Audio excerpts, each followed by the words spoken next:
भारतीय क्षत्रिय चेतना पार्टी के राष्ट्रीय उपाध्यक्ष एवं भगवती मानव कल्याण संगठन महासचिव सिद्ध श्रम रत्न 24 घंटे का अनावरण श्री अखंड दुर्गा चालीसा का पाठ जिला स्तरीय रीवा के नगर बैकुंठपुर में संपन्न हुआ। इस भव्य कार्यक्रम में या फिर इसके समापन की बेला पर भारतीय राष्ट्रीय पत्रकार महासंघ मुख्य महासचिव एवं ब्यूरो चीफ वीरेंद्र प्रसाद मिश्र से रूबरू होते हुए भारतीय क्षत्रिय चेतना पार्टी के राष्ट्रीय उपाध्यक्ष भगवती मानव कल्याण संगठन महासचिव एवं सिद्ध आश्रम रत्न सौरभ द्विवेदी अनूप भैया ने बताया कि नशा मुक्ति मांसाहार मुक्त एवं चरित्रवान का जीवन जीते हुए जाति पाति एवं छुआछूत से मुक्त होकर जीवन जिए, यही मनुष्य को अपने जीवन को सतमार्ग पर जाने का सही रास्ता है एवं अपने जीवन को सफल बनाने का एकमात्र मूल मंत्र है। भगवती मानव कल्याण संगठन के संचालक संस्थापक योगीराज श्री शक्तिपुत्र महाराज जी के निर्देशन पर पिछले 32 वर्षों से जाति या फिर जाति पाति नशा एवं मांसाहार से मुक्त होकर चरित्रवान जीवन जीने के लिए अभियान चलाया जा रहा है। श्री द्विवेदी ने कहा कि अंग्रेजों के समय से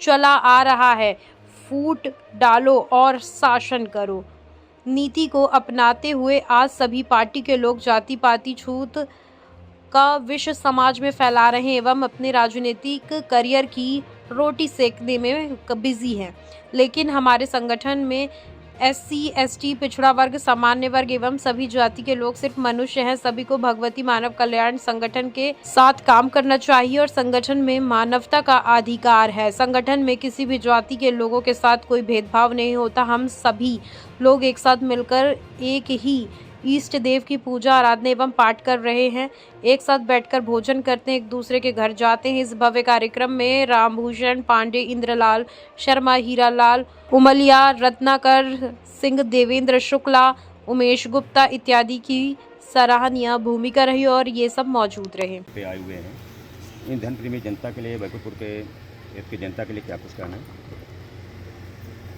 बैकुंठपुर की जो जनता है उसमें भगवती मानव कल्याण संगठन के जो लोग हैं उनके द्वारा यहाँ पर दुर्गा चालीसा पाठ का क्रम किया गया।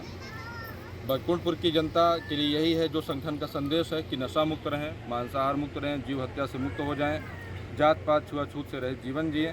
यही सबसे बड़ी पूंजी है।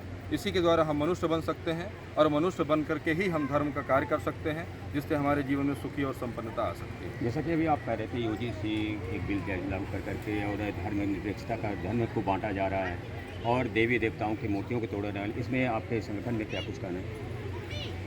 भगवती मानव कल्याण संगठन परम पूज्य सद्गुरुदेव योगीराज श्री शक्तिपुत्र जी महाराज के निर्देशन में पिछले 32 वर्षों से जात पात छुआछूत से रहित जीवन जीने के लिए संकल्पित है और समाज में आज 30 लाख से अधिक पूरे देश भर में जो लोग हैं वो सभी जात पात के इकट्ठे लोग हैं।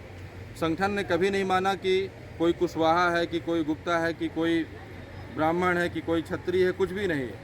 सभी मनुष्य हैं, सभी एक प्रकार से हवा पानी पा रहे हैं। यह अंग्रेज़ों के समय से जो चला आ रहा है कि फूट डालो राज करो, लोगों को लड़ाओ, कभी उसके पहले आप इतिहास उठा करके देखेंगे तो कभी भी किसी भी धर्म ग्रंथ में ऐसा नहीं लिखा है। काम के आधार पर वर्गीकरण था। आज उस चीज़ को ख़त्म करने का समय है। संविधान लागू हुए 60-70 साल हो गए।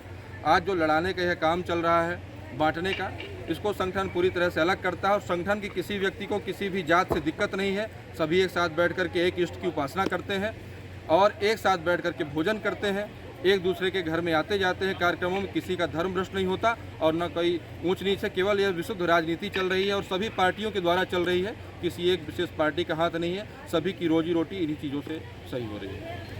धन्यवाद। कोई भी पुस्तक उठा के पढ़ लीजिए, कम से कम नहीं तो सैकड़ों प्रकार के भूत प्रेतों का वर्णन है।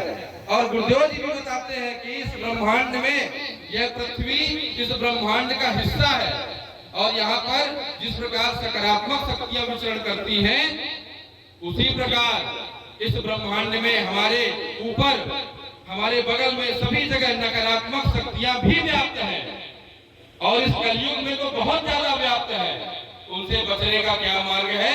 अपने आप को चैतन्य बनाइए, अपने आप को सतोगुणी बनाइए, अपने आप को देवी देवताओं की पूजा पाठ से जोड़िए। अगर आपके घर में चैतन्यता नहीं होगी तो आपके जीवन में पता नहीं कौन सी नकारात्मक शक्ति लग जाएगी। आप दवाई करा करके परेशान रहेंगे और आपको कभी भी लाभ नहीं मिलेगा। ऐसे हजारों लोग आश्रम में आते हैं, गुरुदेव जी महाराज से मिलते हैं और कहते हैं कि साल भर से 10 साल से गुरु जी दवाई करवा रहे हैं, लाभ नहीं मिल रहा। तो गुरुदेव जी कहते हैं कि मूल ध्वज में निवेदन कर दो और अपने घर में साधना शुरू करो।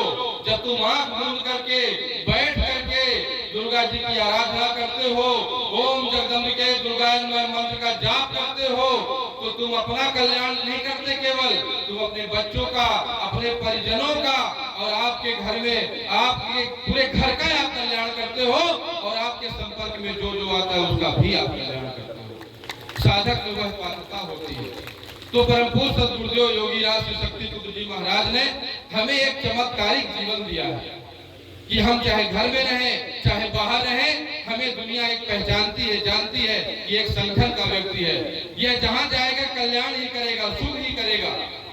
तो बैठे बैठाए आजकल तो क्या हो रहा है कि लोग उनसे पूछो कि भाई फला जगह बहुत दिक्कत है, क्या किया जाए? तो पेड़ के नीचे बैठ के तंबाकू खा रहे हैं, दारू पी के लौट रहे हैं, उनको मतलब ही नहीं कि कहाँ क्या हो रहा है। लेकिन भगवती मानव कल्याण संगठन का व्यक्ति परम पूज्य योगी राज शक्ति पुत्र जी महाराज का शिष्य, वह अपने घर परिवार का कल्याण तो कर रहा, लेकिन उसे पता चलता है कि फलाने गांव में फलाने घर में किसी बच्ची के साथ दुराचार हो गया, या किसी किसान की बहुत बड़ी समस्या है, या किसी भी व्यक्ति के जीवन में हमारे गांव घर में बहुत बड़ी समस्या आ गई जिससे वह परेशान है, कोई मदद नहीं मिल रही, तो भगवती मानव कल्याण संगठन पहले खड़ा नजर रहेगा, उसके सदस्य खड़े नजर जाएंगे। तो आत्म कल्याण, जन कल्याण, आत्म सुधार और समाज सुधार। और जहाँ सेवा नहीं है वह जीवन बेकार है, जहाँ सेवा नहीं है वह संस्था बेकार है, जहाँ सेवा का भाव नहीं है वह देश बेकार है। अतः सौभाग्य मनाइए कि आप भारत देश में आपका जन्म हुआ, जिस देश ने कभी भी किसी देश का अहित नहीं चाहा। आप सौभाग्य मनाइए कि आप परम पूज्य योगी राज श्री शक्ति पुत्र जी महाराज के शिष्य हैं। आपका तन मन धन लग तो रहा, कम से कम हो सकता है न जुड़े होते तो 5,000 10,000 का दारू पी करके और महीने में बर्बाद कर देते। घर में कलह अलग से होती तो आज 200-400 600 1000 रुपया महीने में संगठन के क्रियाकलाप में हमारा लग भी रहा है, तो हमारा कुछ भी नहीं लग रहा, 0% लग रहा और 100% उसका हमें मिल रहा है, हमें पता चलता हो या ना चलता हो।